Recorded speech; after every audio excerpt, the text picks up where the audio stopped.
Hey, gracias por estar aquí. Mi nombre es Jesús y esto es Inefable Podcast. Hay un tema que antes me molestaba mucho, pero creo que eso no ha mejorado. Me sigue molestando bastante. Y me molesta bastante porque sigue habiendo esto en las redes sociales. Podemos verlo en algunos discursos públicos. Podemos verlo reforzado por las ideologías de derecha, que para mí son las que más están abarrotadas las redes sociales. Y muchos pensadores pues son típicamente de derecha, ¿verdad? Por lo menos en México ese tipo de creencias sigue vigente. Y el día de hoy vamos a hablar sobre la meritocracia. ¿Qué es la meritocracia? Porque creo que es un mito y cómo podemos abstenernos a tener ese tipo de pensamientos mágicos. Voy a leer uno de los posts que tengo en Instagram. Fueron de los primeros posts que tengo en Podcast Inefable. Podcast Inefable en Instagram. Espero que lo sigan. Y ya casi llegamos a los 300 seguidores. No 300,000, solamente 300 seguidores. Todavía nos faltan como 7. Vivimos en una meritocracia. Redes sociales, medios y el coaching nos han abarrotado de creencias como que echarle ganas, vibrar alto y creer en ti es un factor determinante para el éxito personal. ¿Pero realmente lo es? ¿Qué es la meritocracia? La meritocracia presupone una forma de organización social en donde las personas obtienen sus méritos por su habilidad, inteligencia y esfuerzo individual frente al mérito de otras personas. ¿Cuál es el ideal meritocrático? La meritocracia supondría entonces la mayor eficiencia de selección de puestos y jerarquías, ya que en teoría los competidores no se distinguen por su raza, sexo, poder o posición económica. ¿Qué significa esto? Que el ideal meritocrático o por el cual lo defiende mucha gente es porque se supone que esto con tus méritos propios, por tu responsabilidad individual, por echarle ganas, esto es el factor casi único del por qué tienes éxito y la constancia. Pero podemos ver que en la vida real, pues no es así. Podemos ver que en la vida real sí tiene que ver tu sexo, sí tiene que ver tu posición económica y sí tiene que ver tu raza, sí te distingue para saber si vas a tener éxito o no, por lo menos en Latinoamérica. ¿Por qué la meritocracia es un mito? En una organización meritocrática, los puestos políticos deberían ser ocupados por candidatos conspicuos, por su trabajo y no por su popularidad mediática, que es lo que vimos la vez pasada. ¿Quiénes estaban? ¿Recuerdan? Porque aquí tengo una foto de que, por ejemplo, quiénes estaban. Raúl Alcalá en Nuevo León, Jorge el Travieso Arce en Sonora, Patricio Zambrano en Nuevo León, Blue Demon en la Ciudad de México, Paul Velázquez en la Ciudad de México, Mariana Juárez en la Ciudad de México, El Tinieblas, Romen Pacheco, estaba Paquita la del Barrio y muchos más, muchas de posición mediática en México. Entonces podemos ver que en esta organización meritocrática o este supuesto de organización, los puestos políticos no deben ser ocupados por estas personas. Los candidatos no deben ser estas personas. Un influencer no debería por qué ganar, no porque sea influencer, pero si estamos diciendo que esto lo hacen por su trabajo conspicuo, o sea, porque son los que más destacan de su lugar y los más preparados, pues no creo que ellos sean los más preparados, sinceramente. El ideal versus la realidad. Según la Oxfam, 2.153.000 millonarios que hay en el mundo poseen más riqueza que 4.600 millones de personas, un 60% de la población. Estamos hablando de una desigualdad gigantesca. Para muchas personas, la pobreza, mucha gente de derecha es lo que defiende, la pobreza es el problema en México, no la desigualdad. Y yo creo que no, la desigualdad genera pobreza. La pobreza también genera desigualdad. Entonces podemos ver cuál es la diferencia rápidamente. La desigualdad es que unos pocos tengan mucho y muchos tengan poco.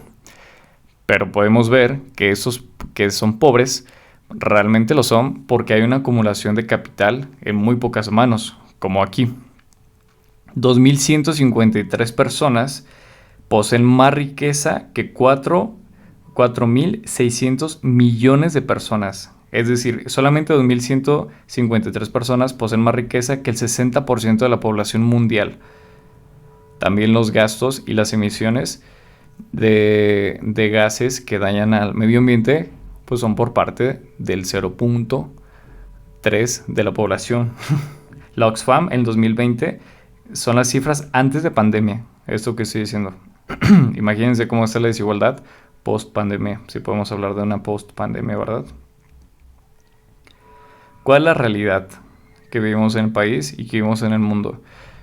Decía Joseph Stiglitz, ganador del Premio Nobel de Economía, profesor de Oxford, Stanford, Yale y Princeton, que el 90% de las personas que nacen en la pobreza mueren pobres por más esfuerzo que hagan. La desigualdad salarial del CEO versus el empleado. Según la Economy Institute, en 1965 un CEO ganaba 20 veces más que un empleado. En 1989 un CEO ganaba 58 veces más que un empleado. En 1995 un CEO ganaba 120 veces más que un empleado. Y en 2018 un CEO ganaba 278 veces más que un empleado. Entonces podemos ver que sí hubo un crecimiento salarial, pero solamente para un lado del espectro, para el CEO y no para la clase trabajadora. Entonces este supuesto de meritocrático parece que solamente es un capitalismo de compas, ¿no? Parece que solo es un nepotismo que es bastante usual en México, que el compadre puso al sobrino de alguien más, que el papá puso al hijo como dueño de la empresa, o como direccional de la empresa. Podemos ver esto en Grupo Carso, por ejemplo, que quienes están en los puestos más altos pues son hijos del que está como dueño. ¿Y por qué esto es malo? Porque supone que en ese sentido de competitividad y de meritocracia y de supuestos de derecha, en donde la competitividad es lo que va a autorregular el mercado y la competitividad es lo que va a mejorar lo que estamos ofreciendo y por eso existe la oferta y la demanda. Pero, o sea, eso es lo que me molesta, o sea, porque hay una hipocresía de, ok, sí, pero en la organización social no existe la meritocracia, pero tú como pobre sí esfuérzate. Yo no como rico, pero tú como pobre, eso es lo que me molesta bastante, que la meritocracia solo funciona de un lado del espectro social, ¿no? De las clases altas. La movilidad social en México no existe. Me siento Hal en el episodio de Malcolm, que está hablando como una radio, ¿verdad? El echaleganismo. ¿Quién lo ha escuchado alguna vez? Échale ganas, el que persevera alcanza, pero podemos saber que no siempre. De hecho, muy pocas veces pasa esto. Redes sociales, medios y el coaching nos han abarrotado esta creencia de vibrar alto. Como dije, depende del éxito personal o es determinante casi del éxito que tiene una persona. Entonces, bueno, pues quería hablar de este tema porque me parece fundamental seguir intentando desmentir ese tipo de cosas que finalmente creo que generan mucho daño, porque aparte de que nunca las vas a lograr, te tiene en tu expectativa de que en algún momento vas a poder ser rico siendo de clase baja. Y esto no es solamente como una crítica a esto, sino una forma de alentar de que ok, o sea, la movilidad social, como siempre he dicho, es baja.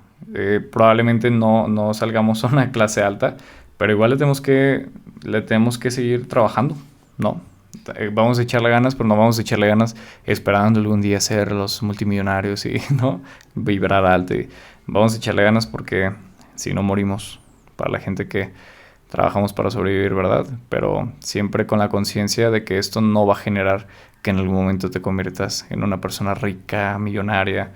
Y había una frase que me gusta mucho, que era: si la educación no fue emancipatoria, el sueño del oprimido es el opresor. Una cosa así, ¿verdad? Pero bueno, básicamente es eso. Me parece bastante curioso que mucha gente desea ser el opresor cuando toda su vida fue el oprimido, en lugar de cambiar esto.